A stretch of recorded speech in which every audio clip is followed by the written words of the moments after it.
Alright guys, welcome back to Underground Science, and in this video we'll be talking about beta positive decay.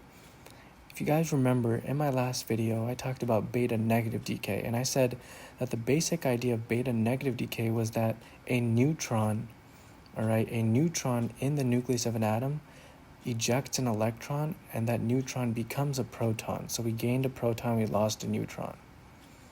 Alright, but this time we're talking about beta positive decay. Alright, so we're not talking about a neutron ejecting an electron. We're talking about a proton ejecting a positron. Alright, so I know it's going to be like weird for a moment, but in just a bit I'll explain what a positron is. Alright, so let's read what the basic idea of beta positive decay is. Alright, oh, and also, right now we just said positron, right? That the nucleus will eject a positron. Well, beta positive decay is also called positron emission. All right, because it's emitting a positron. All right, so positron emission. All right, so the basic idea of beta positive decay or positron emission is that a proton, all right, let's keep this in mind. This is why beta positive decay is different from beta negative decay, because beta negative decay, it was the neutron that was ejecting an electron, but this time it's the proton or a proton in the nucleus of an atom that ejects a positron, all right?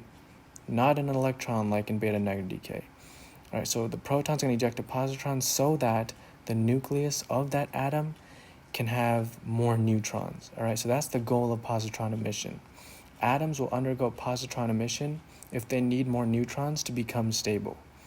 All right, so the idea behind it is they're trying to gain neutrons. All right, so before we move on, let's quickly see what a positron is. All right, so a positron is basically an electron, but with a positive charge. Remember in the last video we said that in beta negative decay that a neutron ejects an electron, which look like this, because an electron has a negative charge and almost zero mass, right? We said it had 0.0005 atomic mass units of mass. But this time, everything's the same, except we see that a positron everything's the same as an electron, except we see that it has a positive one charge here instead of a negative one charge. So it has a charge of a proton, but has a mass of an electron, which is why you kind of combine it and say positron. All right, it's still an electron. It still has an electron's mass, but it has a proton's charge, which is +1. All right, so let's go ahead and dive into examples. All right, we'll cover two basic examples in this video so that we can have a good idea of what beta positive decay is, or also called positron emission. All right, so let's go ahead and scroll down to get some more room. And our first example is going to be aluminum 26. All right, so if you go to the periodic table and you see how many protons or what the atomic number of aluminum 26 is, you'll find out that aluminum has 13 protons. All right, so remember, this is positron emission. We're trying to gain more neutrons in the nucleus. So what's going to happen is that aluminum 26 will undergo, instead of writing beta positive decay every time, I'll just start writing positron emission. All right, it just sounds more cooler. All right, so positron emission. So what's going to happen is, just like in beta negative decay, we're going to eject not an electron, but we're going to eject a positron. All right, same mass as an electron, but has a +1 charge like a proton does. And if we do that, if a proton, remember, in positron emission, the proton in the nucleus of the atom is ejecting a positron. All right, so the proton in the nucleus is ejecting a positron.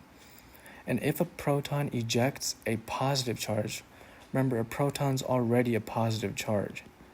All right, so it has a net positive charge on it.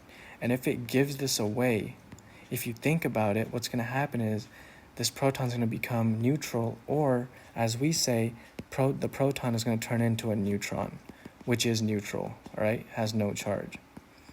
So what's going to happen is that when a proton in an aluminum-26 nucleus ejects a positron, we're going to gain a neutron and lose a proton because the proton will turn into a neutron. All right, so what's going to happen is we're going to have one more neutron. So instead of having 13 protons, we're going to have 12 neutrons. All right, so actually before we do that, let's go and calculate the number of neutrons aluminum-26 has, which is, remember, the mass number minus the atomic number. So this is the mass number, this is the atomic number, and we get 13 neutrons.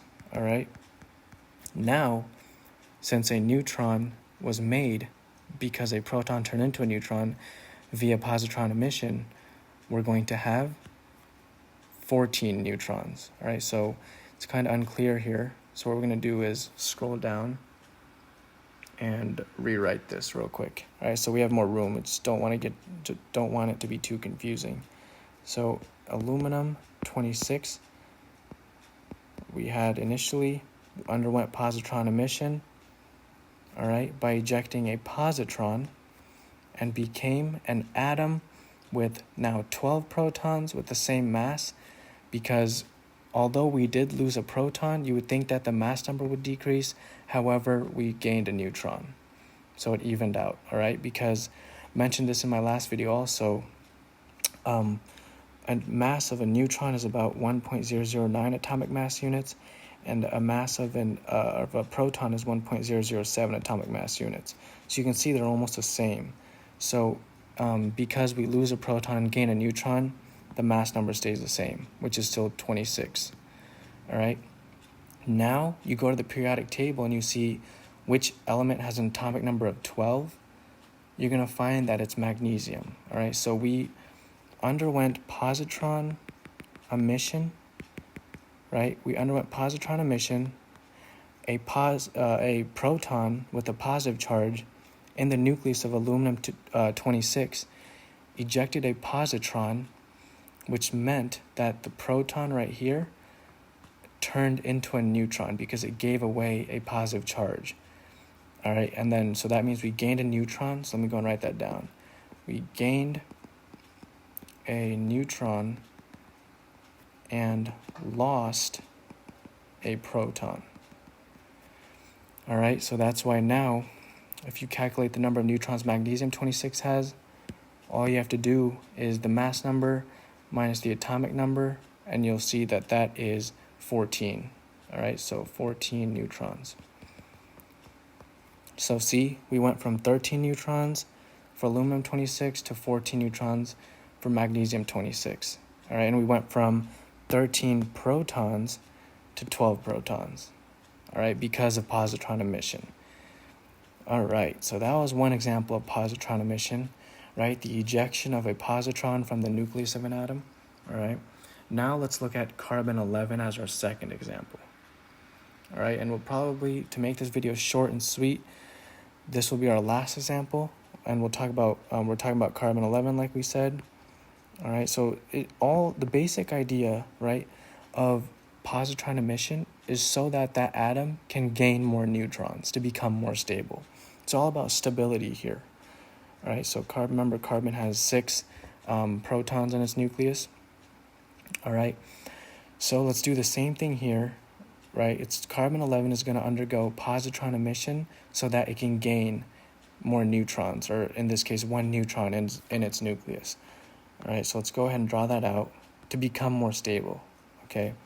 So it's going to gain a neutron to become more stable so that the neutron to proton ratio can be more stable, all right? So let's go and write that out. Positron emission, all right?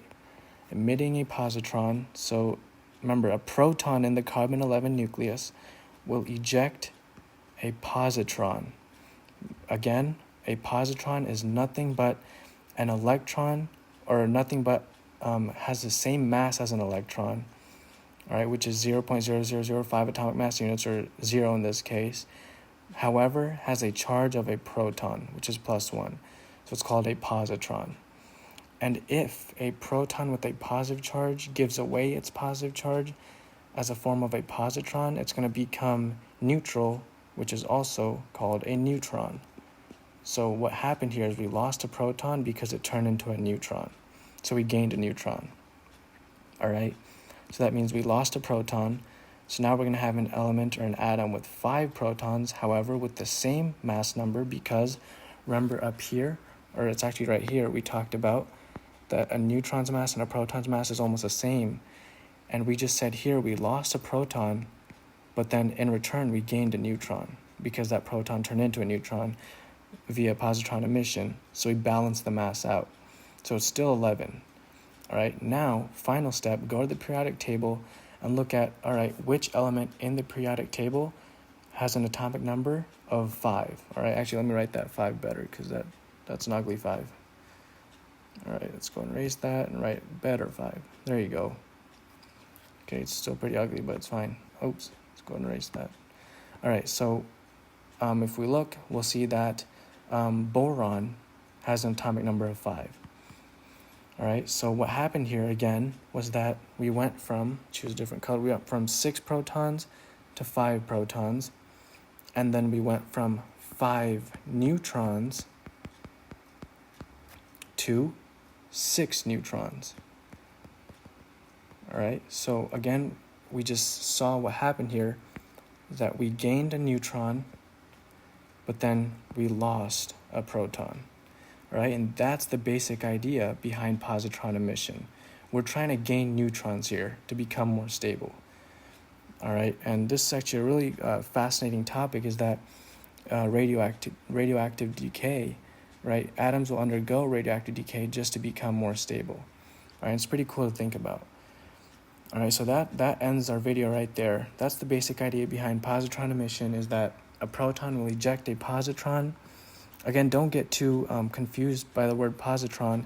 All it is an electron with the same mass as an electron, but instead of having a negative charge like an electron does, it just has a charge of a proton, which is +1, which is why it's called a positron, all right?